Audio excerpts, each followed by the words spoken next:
je vais m'intéresser, si vous voulez bien, à ce que pourrait apporter une autorité administrative indépendante sur la question de la réparation du préjudice écologique. Alors, je vais aller assez rapidement sur l'historique. On a tous en tête, je voudrais juste rappeler quelques dates clés. La thèse de Gilles Martin en 1975 qui pose la question de la réparation du préjudice écologique. Et puis depuis, cette réparation qui s'est mise en œuvre sous deux pans qui avancent parallèlement, mais qui peut-être se rejoignent parfois.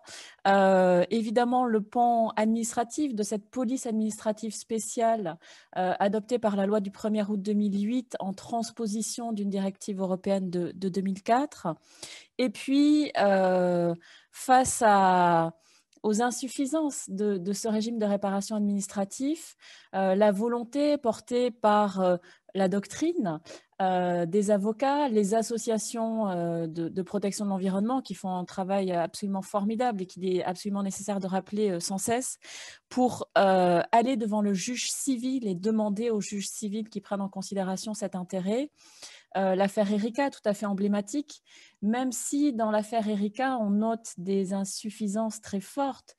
Par exemple, on a tous en tête cet arrêt, donc l'arrêt de la Cour d'appel de Paris dans l'affaire Erika, dans lequel les juges avaient alloué aux différentes associations de protection de l'environnement la même somme au titre de la réparation du préjudice moral et au titre de la réparation du préjudice écologique, ce qui avait saisi les esprits, comme si la réparation du préjudice écologique devait se faire en confrontation de l'importance de l'association. Cette réparation du préjudice écologique par l'allocation de dommages et intérêts aux associations soulevait des problèmes très importants qui ont été beaucoup discutés en doctrine, et notamment comment faire en sorte qu'il n'y ait pas un cumul de la réparation du même préjudice écologique. Donc tout ceci a donné lieu à différents rapports, différents travaux, notamment donc un rapport du think tank Le Club des juristes qui avait produit un rapport en 2012 sur le sujet, et puis surtout évidemment le rapport Gégouzeau en 2013, qui a posé cette exigence de réparation en nature, d'un principe de réparation en nature, et que l'allocation de dommages et intérêts ne vienne que subsidiairement lorsque l'allocation en nature est impossible. Et dès lors, on voit que ont avancé parallèlement ce régime de la réparation sur le plan administratif, mis en œuvre sous l'égide du préfet à l'encontre des exploitants qui causent différents dommages à l'environnement, et puis le régime de la réparation du préjudice écologique sur le plan du droit civil qui, par la loi sur la reconquête de la biodiversité en août 2016, est venu s'inscrire dans le Code civil, les articles 1246 et suivants. Pourquoi est-ce qu'aujourd'hui on se pose la question du rôle d'une autorité administrative indépendante sur cette réparation? Parce qu'il y a une ineffectivité de ces régimes et une ineffectivité des deux régimes. On aurait pu aspirer que l'un fonctionne à défaut de l'autre, et en fait on se rend compte que les deux fonctionnent extrêmement mal. Et du coup, je vais essayer de retracer très rapidement les besoins qu'il peut y avoir et puis quels seraient les pouvoirs de cette autorité, parce qu'effectivement, il faut après mettre les mains un peu plus dans le cambouis et essayer d'imaginer qu'est-ce que cette autorité pourrait apporter en effectivité à la réparation du préjudice écologique. Alors, premièrement, quels besoins ? Donc effectivement, ça fonctionne mal des deux côtés. Sur la question du régime administratif, je crois que Julien a parfaitement souligné cette situation complètement schizophrénique dans laquelle se trouve le préfet qui, en même temps, est chargé de mettre en œuvre cette réparation et qui, en même temps, est chargé de veiller à la situation de l'emploi. Et on sait très bien que les exploitants sont souvent des employeurs importants dans ces régions. Donc, il est évident que et puis aussi l'insuffisance très forte des moyens financiers alloués aux inspecteurs de l'environnement, enfin le nombre très faible d'inspecteurs qui explique le nombre très faible de contrôles.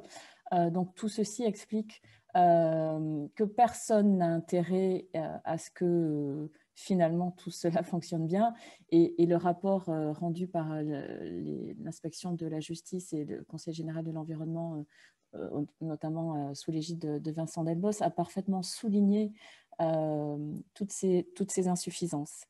Peut-être qu'il faut aussi rappeler un tout petit peu quand même, parce que ça aussi, ça mérite d'être rappelé, l'étroitesse de ce régime de police administrative, puisque vous vous souvenez que la réparation sans faute ne concerne que certains types d'installations, qui renvoie à une annexe.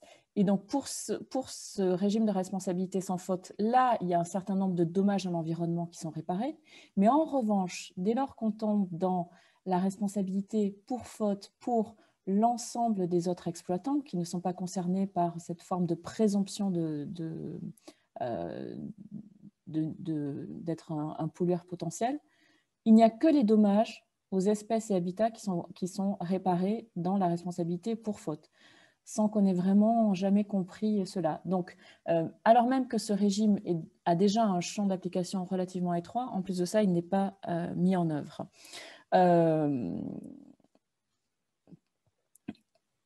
Il faut aussi rappeler que les associations interviennent très marginalement dans la mise en œuvre de ce régime, puisque d'après l'article 162-10 du Code de l'environnement, le préfet va soumettre pour avis ses propositions de mesures de réparation en nature aux collectivités territoriales, aux associations.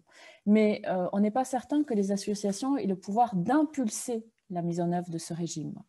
Il semblerait que l'impulsion de la mise en œuvre de ce régime de police administrative repose sur les seules épaules du préfet. S'agissant maintenant de la réparation du préjudice écologique sur le terrain civil, du droit civil, pourquoi est-ce que ça ne marche pas alors qu'elle a intégré le Code civil depuis 2016 et que la jurisprudence la retenait parfois avant même que ce régime n'existe? Là encore, Julien l'a souligné, les associations n'ont pas les épaules suffisantes pour, d'une part, opérer l'expertise préalable à la réparation en nature, c'est-à-dire construire un plan de réparation en nature. C'est extrêmement lourd et cela ne peut pas reposer sur les épaules des associations. Et d'autre part, elles n'ont pas non plus nécessairement les épaules pour assurer le suivi de la mise en œuvre de la réparation. Or, lorsqu'on est dans une réparation en nature, on sait très bien que c'est une réparation qui va s'étaler sur un temps très long et la question du suivi de la mise en œuvre de la réparation va être extrêmement importante. Et là encore, les associations n'ont pas forcément vocation à ça. De ce fait, elles se retranchent vers l'allocation de dommages et intérêts. Alors, on a eu effectivement quelques décisions très intéressantes, encore bien trop marginales, notamment une décision du tribunal judiciaire de Marseille il y a un an à peu près, qui était extrêmement intéressante. Notamment dans la façon dont étaient calculés les dommages et intérêts. Donc, on a quelques pistes intéressantes, mais ce n'est pas suffisant et il faut vraiment remédier à cela. Du coup, qu'est-ce qu'une autorité administrative indépendante ? Quelle que soit sa forme, les discussions précédentes étaient vraiment extrêmement intéressantes sur la question de la personnification, de la collégialité, l'indépendance par rapport à l'État, l'impartialité. Donc, ce sont vraiment des sujets absolument majeurs. Qu'est-ce qu'on pourrait attendre au niveau de la réparation du préjudice écologique? Alors là encore, on va essayer de se situer dans les deux espaces, la réparation sur le plan administratif et la réparation ensuite devant le juge judiciaire. Alors, sur le plan administratif, ce qui est certain, c'est que l'autorité devrait intervenir pour travailler en collaboration avec le préfet dans le choix des mesures de réparation en nature qui seront nécessaires. Parce que ce qui serait vraiment très intéressant, c'est de concentrer au sein de cette autorité un pouvoir d'expertise très fort qui permette à ce moment-là d'orienter l'autorité administrative qui est le préfet ou le juge judiciaire vers vers les mesures les plus adéquates. On sait que ce sont des sujets d'une extrême difficulté sur lesquels les juristes ne sont pas compétents et sur lesquels il est absolument nécessaire de travailler avec de manière transdisciplinaire, évidemment avec les sciences dures. Et donc, il serait vraiment très intéressant qu'au sein même de l'autorité, comme l'a souligné le rapport d'ailleurs, au sein même de l'autorité soit concentré un pouvoir d'expertise fort pour orienter en discussion avec le préfet les mesures de réparation. Est-ce qu'on ne devrait pas aller plus loin et est-ce qu'on ne devrait pas donner à cette autorité le pouvoir d'impulsion de la mise en œuvre du régime administratif? Ça serait une réflexion qu'il faudrait mener et peut-être songer à une modification législative pour étendre ce pouvoir d'impulsion à l'autorité administrative indépendante, même si, de facto, on sait bien qu'on est dans un monde maintenant de communication dans lequel les informations circulent extrêmement vite et on voit mal comment un préfet pourrait demeurer inactif alors même que l'autorité administrative indépendante aurait désigné une situation, aurait mis en lumière une situation dans laquelle il faudrait que le préfet agisse. Donc, sans doute qu'une modification législative serait préférable, mais je ne pense pas qu'elle serait nécessaire parce que dans ce monde très réputationnel, que ce soit à l'égard des industriels, mais aussi à l'égard des autorités administratives, dans notre monde réputationnel, un préfet aurait du mal à assumer son inertie face à la mise en lumière d'une situation. Ce qui serait aussi très intéressant enfin une question sur laquelle il serait aussi nécessaire de réfléchir, c'est les déclinaisons territoriales, et Madame la députée y a déjà fait référence.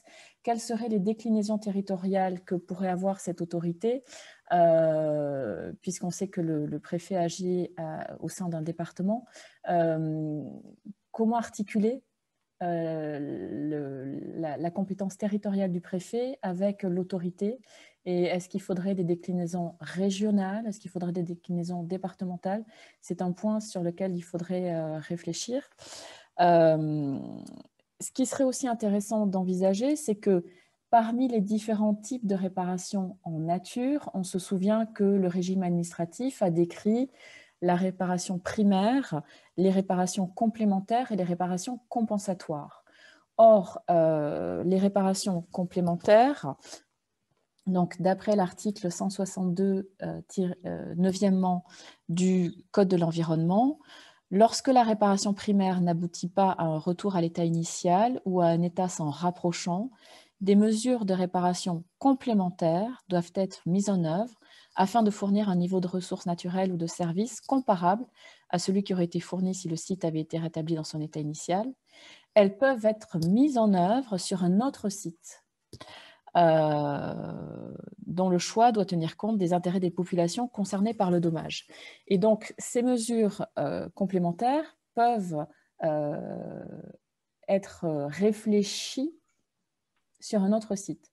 Et à ce moment-là, il va falloir se poser la question de l'échelle territoriale dans laquelle on va réfléchir à la plus grande opportunité de mettre en œuvre ces mesures de réparation complémentaires.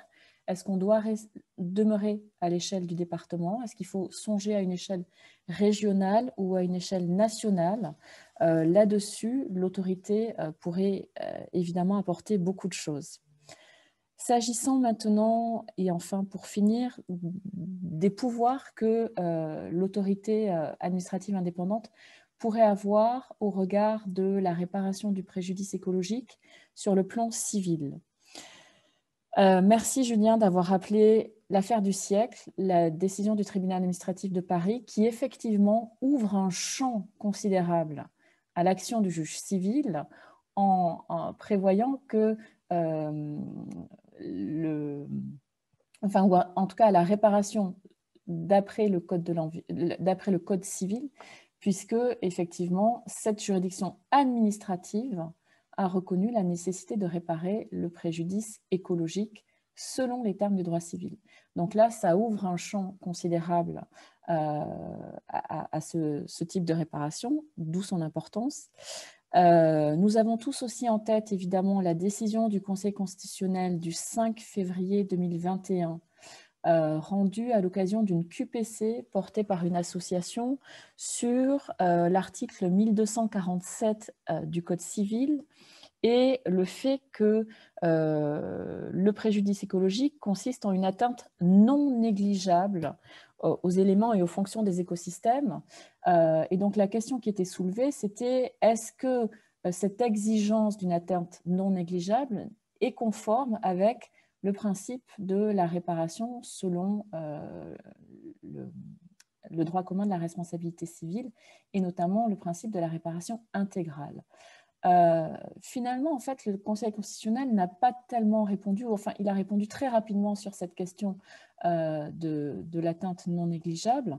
Mais en revanche, ce qui est très intéressant dans cette décision, c'est la distinction qu'il formule entre le préjudice moral des associations et le préjudice écologique. Il rappelle de manière, dans des termes extrêmement intéressants, la distinction entre la réparation du préjudice écologique et la réparation du préjudice moral des associations. Et donc, il faut avoir en tête cette décision. Donc, les associations vont pouvoir impulser devant le juge judiciaire la demande de réparation du préjudice écologique, puisque l'article 1248 du Code civil leur donne ce pouvoir de mettre en œuvre l'action. Mais l'autorité administrative indépendante pourrait à ce moment-là les assister dans l'étude de la situation pour permettre de proposer un plan de réparation en nature qui soit pertinent et réalisable. Donc, le rôle de l'autorité administrative indépendante serait crucial ex ante dans la réflexion sur ce plan de réparation en nature, et puis ensuite ex post, bien entendu, pour assurer le suivi de la réparation. Ça, on a beaucoup de difficultés à imaginer comment est-ce que ça pourrait être mis en œuvre. C'est quelque chose qui n'est pas du tout familier dans les juges judiciaires. Alors, effectivement, la loi du 24 décembre 2020 va permettre une certaine spécialisation de pôle de juridiction, donc ça va permettre d'avancer sur ce sujet-là, mais il serait très intéressant que le suivi soit mis entre les mains de l'autorité indépendante. Et puis, alors, question, est-ce que cette autorité administrative indépendante devrait elle-même avoir le pouvoir d'impulsion ? Sans doute que oui, vu la façon dont est rédigé l'article 1248, puisque l'action en réparation du préjudice écologique est ouverte à toute personne ayant qualité ou intérêt à agir, telle que l'État, tatati. Donc, évidemment on imagine que cette autorité administrative indépendante aurait intérêt à agir, mais à ce moment-là, comment il faudrait analyser de manière précise l'absence de conflit d'intérêt, entre guillemets, dans son action, puisqu'elle pourrait être en quelque sorte jugée partie par rapport au rôle qu'elle pourrait jouer dans la définition de la réparation en nature, le suivi. Donc, il faudrait veiller à ce point-là.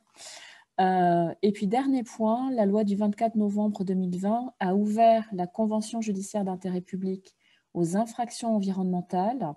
Alors, je fais une toute petite parenthèse de rappel. La convention judiciaire d'intérêt public, c'est l'acclimatation en France des encores transactionnels anglo-saxons, dans laquelle l'autorité de poursuite va se mettre d'accord, entre guillemets, avec le délinquant pour mettre en œuvre une réparation qui est assortie aussi d'une amende extrêmement importante, qui peut être d'un montant extrêmement important, puisque ça peut aller jusqu'à 30% du chiffre d'affaires.